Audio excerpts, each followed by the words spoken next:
কে করছে একটু শুনি তো, দাঁড়ান আমি একটু শুনি। এলাকার গরিব মানুষ যারা আছে ওখানে বসতো, ওরা খালি এখানে পাইছে, এখানে বসছে।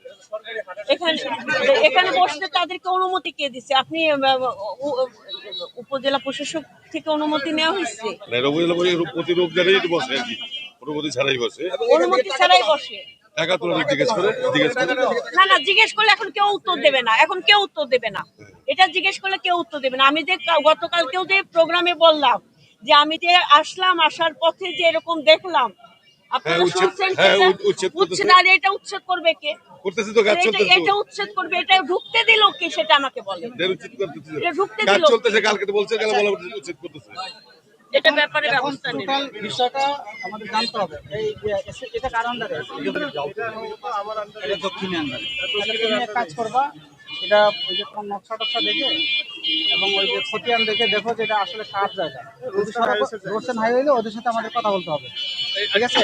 রোডস এন্ড হাইওয়ে ওনারা এটার সাথে সম্পৃক্ত আছে কিনা বা কি অবস্থা, এটা আমরা দেখে তারপর একটা সিদ্ধান্ত নিব যে ওয়েদার ইট উইল বি।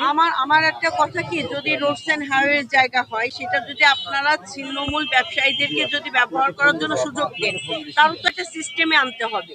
হয় একদম চাঁদা মুক্ত করে দিতে, বা চাঁদা যদি নেওয়া হয়, মানে একটা দোকান বরাদ্দের যদি কোনো সরকারি অর্থ নেওয়া হয়, তাহলে সেটা টিকিট টোকেন অনুযায়ী নিতে হবে, আদারওয়াইজ নেওয়ার কোনো সুযোগ নাই।